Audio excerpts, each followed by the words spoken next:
بسم اللہ الرحمن الرحیم۔ آج انشاءاللہ العزیز حضرت آدم علیہ السلام کا جسم دیکھ کر ابلیس نے جو گمان کیا، اس حوالے سے ہماری گفتگو ہوگی۔ پچھلی ویڈیو میں آپ لوگوں نے دیکھا ہوگا، سنا ہوگا کہ حضرت آدم علیہ السلام کا قد اور آپ کی صورت کے حوالے سے گفتگو ہوئی، اور جو جنت میں جو انسانوں کا قد ہوگا اس کے حوالے سے بھی پچھلی ویڈیو کے اندر ہماری گفتگو ہوئی۔ تو بنا دیری کیے ہم لوگ اپنی گفتگو کی طرف چلتے ہیں۔ حضرت انس رضی اللہ تعالیٰ عنہ سے روایت ہے، حضور پر نور صلی اللہ تعالیٰ علیہ وسلم نے ارشاد فرمایا، جب اللہ تعالیٰ نے حضرت آدم علیہ السلام کی جنت میں صورت بنائی تو جب تک اسی حالت میں رکھنا چاہا تو انہیں چھوڑے رکھا۔ ابلیس ان کے آس پاس گردش کرنے لگا اور دیکھتا تھا کہ یہ کیا چیز ہے۔ تو جب اس نے انہیں خالی پیٹ دیکھا تو سمجھ گیا کہ یہ ایسی مخلوق پیدا کی گئی ہے جو اپنے اوپر قابو نہ رکھے گی، اپنے اوپر قابو نہ رکھنے سے ابلیس کی مراد یہ تھی کہ یہ مخلوق شہوت اور غصے کے وقت اپنے نفس پر قابو نہ رکھے گی اور شیطانی وسوسے آسانی سے دور نہ کر سکے گی۔ یہاں یہ سوال پیدا ہوتا ہے کہ ابلیس نے مذکورہ بالا اندازہ کیسے لگایا؟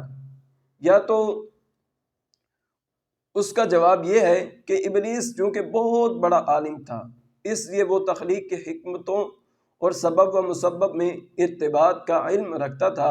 چنانچہ جب اس نے حضرت آدم علیہ السلام کے قلب میں پیٹ کی خالی جگہ دیکھی جسے بھرا جا سکتا ہے، یوں ہی جب یہ دیکھا کہ انسان کی رگوں میں خون کے ساتھ دوڑنا، اس کے پیٹ اور شرمگاہ کی شہوت کو ابھارنا اور وسوسے ڈالنا ممکن ہے، تو ان اسباب کی بنیاد پر اس نے اندازہ لگایا کہ یہ مخلوق اپنے اوپر قابو نہ رکھ سکے گی۔ بھوک کے وقت اسے غذا سے صبر نہ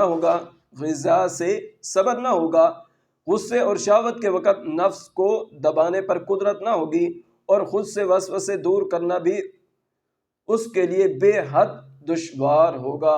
ان لوگوں کے لیے کیا ہوگا؟ بے حد دشوار ہوگا۔ اور آج ہم لوگ اپنے اوپر دیکھیں کہ ہم کس سٹیج کے اوپر کھڑے ہوئے، جیسے شیطان کا گمان تھا ویسے ہی ہو رہا ہے، اس میں کوئی شک و شبہ نہیں ہے۔ حقیقت ہے کہ دیکھیں کہ ہمیں پتہ ہے کہ شراب حرام ہے، لیکن پھر بھی پیتے ہیں۔ شیطان ہمیں ورگلاتا ہے، پھر بھی لوگ پیتے ہیں۔ اللہ انہیں بھی ہدایت عطا فرمائے۔ ہمیں پتہ ہے کہ جوا حرام ہے، سود حرام ہے، لیکن ہم پھر بھی استعمال کرتے ہیں۔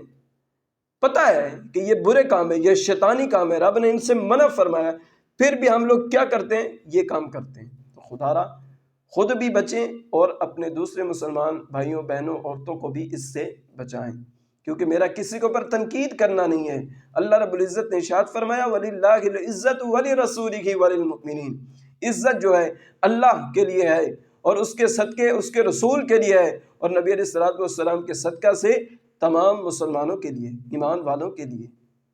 بھائی سب کی میں رسپیکٹ کرتا ہوں، لیکن خدا را اپنے آپ کو گناہوں میں نہ ڈالیں، اپنے آپ کو گناہوں سے بچائیں۔